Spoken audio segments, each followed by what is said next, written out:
Hello दोस्तों, आपका स्वागत है हमारे चैनल द स्टोरी नॉलेज में। आज हम आपके लिए लेकर आए हैं स्टीवन जॉनसन की book how we got to now की समरी।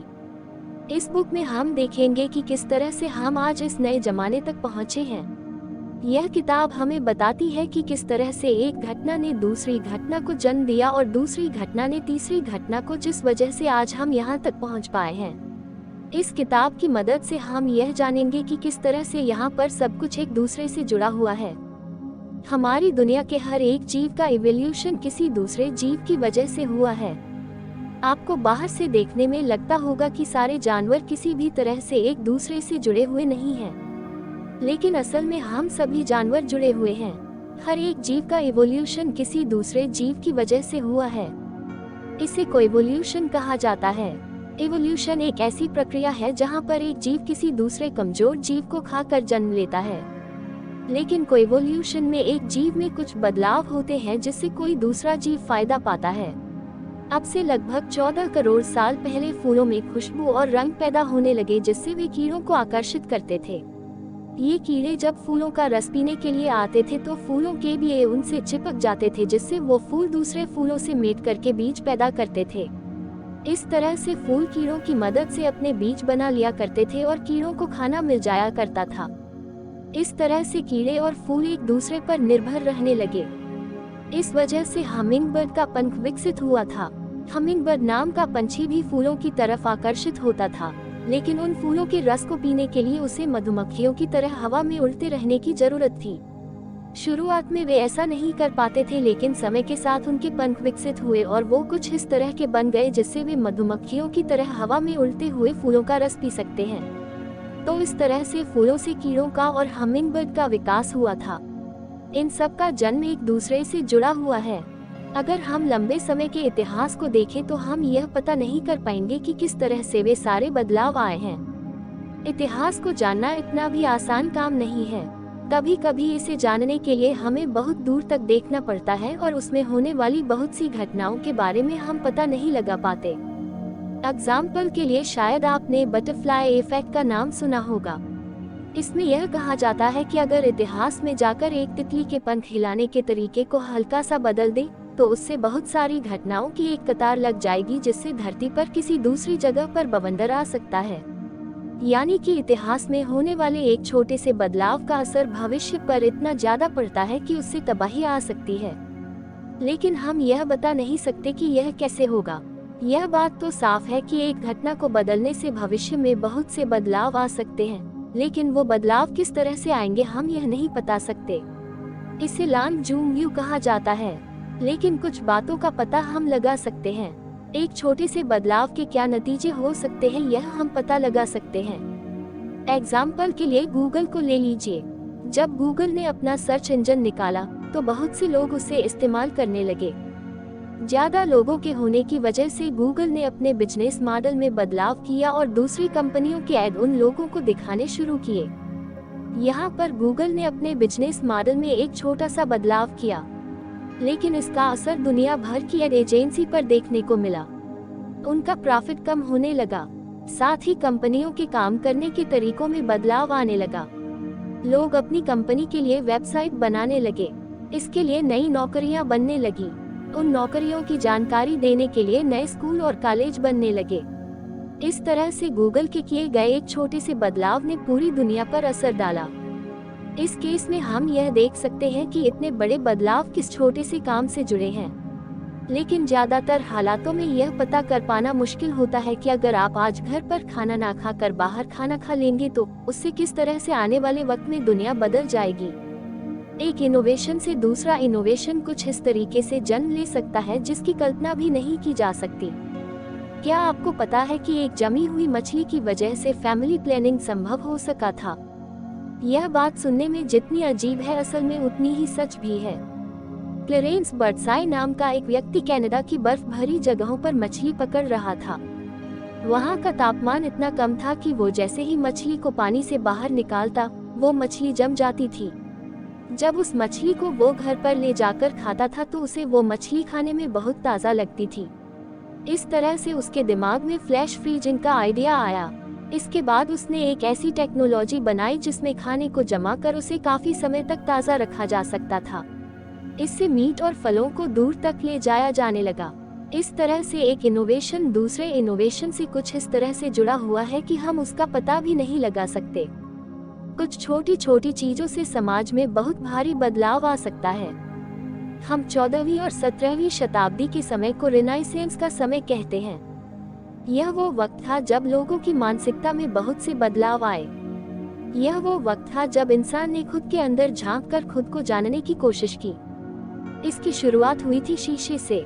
शीशे की खोज 1400 के बाद हुई थी। इससे पहले लोग खुद को नहीं देख पाते थे और आर्टिस्ट लोगों का चित्र बनाया करते थे, लेकिन लोगों के दिमाग में उनका चित्र नहीं था। जब शीशा बना तो हर कोई खुद को देख पाता था और कलाकार भी शीशे की मदद से लोगों का चित्र बेहतर तरीके से बनाने में काबिल बन पाए। इसके साथ ही इस समय नॉवेल्स का जन्म हुआ, जिन्हें कुछ इस तरह से लिखा जाता था कि पढ़ने वाले को लगता था कहानी का मुख्य पात्र खुद उन्हें अपनी कहानी सुना रहा है।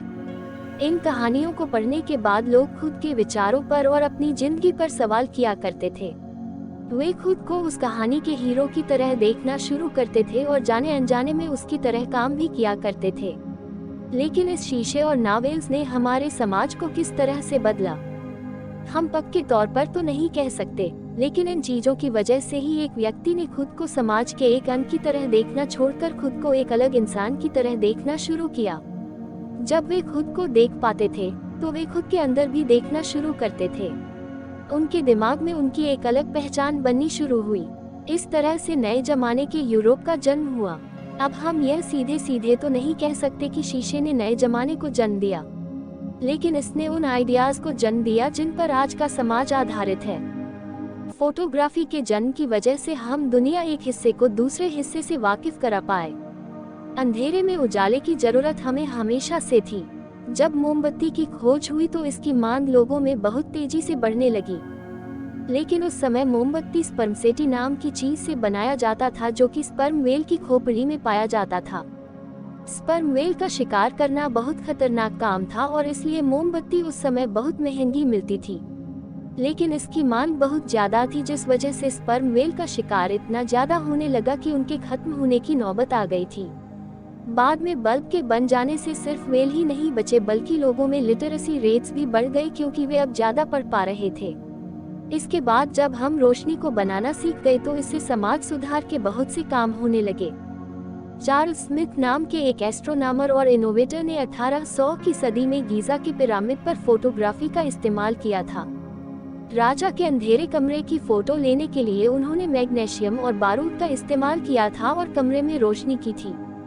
इसका नाम फ्लैश फोटोग्राफी रखा गया था।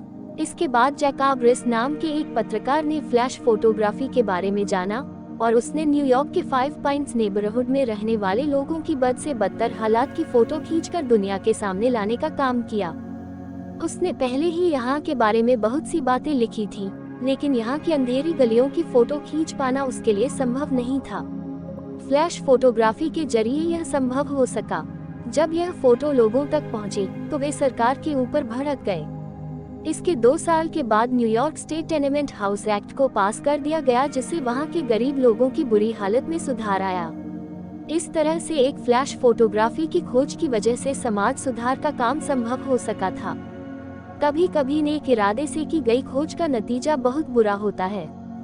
पिछले सबक में हमने देखा कि किस तरह से एक खोज की मदद से समाज में सुधार का काम हो सकता है, लेकिन कभी कभी अच्छे इरादे से की गई खोज का समाज पर बहुत बुरा असर पड़ता है। टाइटैनिक के डूब जाने की खबर सुनने के बाद रेगिनल्ड फेसेंडेन ने सोचा कि वे कुछ ऐसा बनाएंगे जिससे जहाज समुद्र में किसी चीज से न टकराए। इसके बाद उन्होंने सोनार नाम की एक डिवाइस बनाई जो कि आवाज की तरंगे निकालती थी। यह तरंगे जब किसी चीज से टकराती थी तो वो लौट कर वापस आती थी। इस तरह से अगर सामने कुछ है तो उसका पता हमें दूर से ही चल जाता था, जिससे हम अपनी जहाज का रुख पहले ही मोड़ लेते थे। इसके अलावा इसका इस्तेमाल समुद्र की गहराई को नापने के लिए और समुद्र में डूबी हुई चीजों की खोज करने के लिए भी किया जाता था, लेकिन बाद में इसका बहुत खतरनाक असर पड़ा। सोनार में जिस तकनीक का इस्तेमाल हुआ था उसी का इस्तेमाल अल्ट्रासाउंड को बनाने में किया जाने लगा। इसकी मदद से हम पेट में पल रहे बच्चे का जेंडर पता कर उसके पैदा होने से पहले बता सकते थे कि वो एक लड़का है या लड़की। एडा लवलेस ने दुनिया का सबसे पहला सॉफ्टवेयर बनाया था। अक्सर आप सुनते होंगे कि किस तरह से एक वैज्ञानिक समाज की सोच के खिलाफ जाकर कुछ काम करता है और कामयाब होता है। लेकिन कभी कभी वैज्ञानिकों के परिवार से उन्हें काम करने के लिए बहुत सहारा मिलता है जिससे वे कामयाब होते हैं। साथ ही कभी कभी हम इन खोजों की कहानी पूरी तरह से नहीं जानते। एग्जाम्पल के लिए बहुत से लोगों को लगता है थॉमस अल्वा एडिसन ने अकेले बल्ब बनाया था। उन्होंने बहुत सारे दूसरे इन्वेंटर्स के साथ मिलकर काम किया था और देश भर के 20 दूसरे लोगों की मदद भी ली थी। उनके अलावा उन्हीं के समय में बहुत से दूसरे लोग भी थे जो बल्ब बनाने पर काम कर रहे थे, लेकिन वे उनसे पहले ना बना पाए। वे उसके प्रोटोटाइप पर काम कर रहे थे। इससे हमें कुछ बातें पता लगती है। दुनिया भर के लोग उस समय उनके साथ बल्ब बनाने पर काम कर रहे थे। साथ ही बहुत से लोगों के पास उस समय उसे बनाने की जानकारी थी। तो इसके हिसाब से बल्ब बनाने का काम उस समय नया तो था, लेकिन उसमें कोई बड़ी बात नहीं थी, क्योंकि लोगों के पास उसे बनाने के लिए पहले से ही बहुत जानकारी थी। लेकिन अगर हम कहें कि 19वीं सदी में दुनिया का सबसे पहला सॉफ्टवेयर बनाया गया था तो इस पर आपको हैरानी होनी चाहिए। उस समय कंप्यूटर नाम की चीज का किसी ने नाम भी नहीं सुना था। लेकिन एडा लवलेस ने 1842 में पहला कंप्यूटर एल्गोरिथम लिखा था।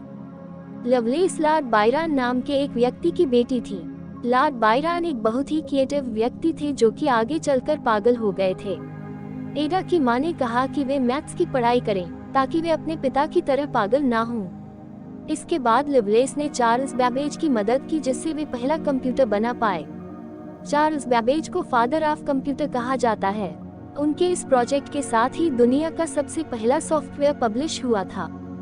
तो दोस्तों, हमने इस वीडियो में हमने सीखा कोएवोल्यूशन की वजह से एक जीव में होने वाले बदलाव से दूसरा जीव विकसित हुआ और उससे तीसरा जीव। इस तरह से छोटे छोटे बदलाव भविष्य में बहुत बड़े बदलाव लेकर आते हैं। साथ ही एक इनोवेशन से दूसरा इनोवेशन पनपता है।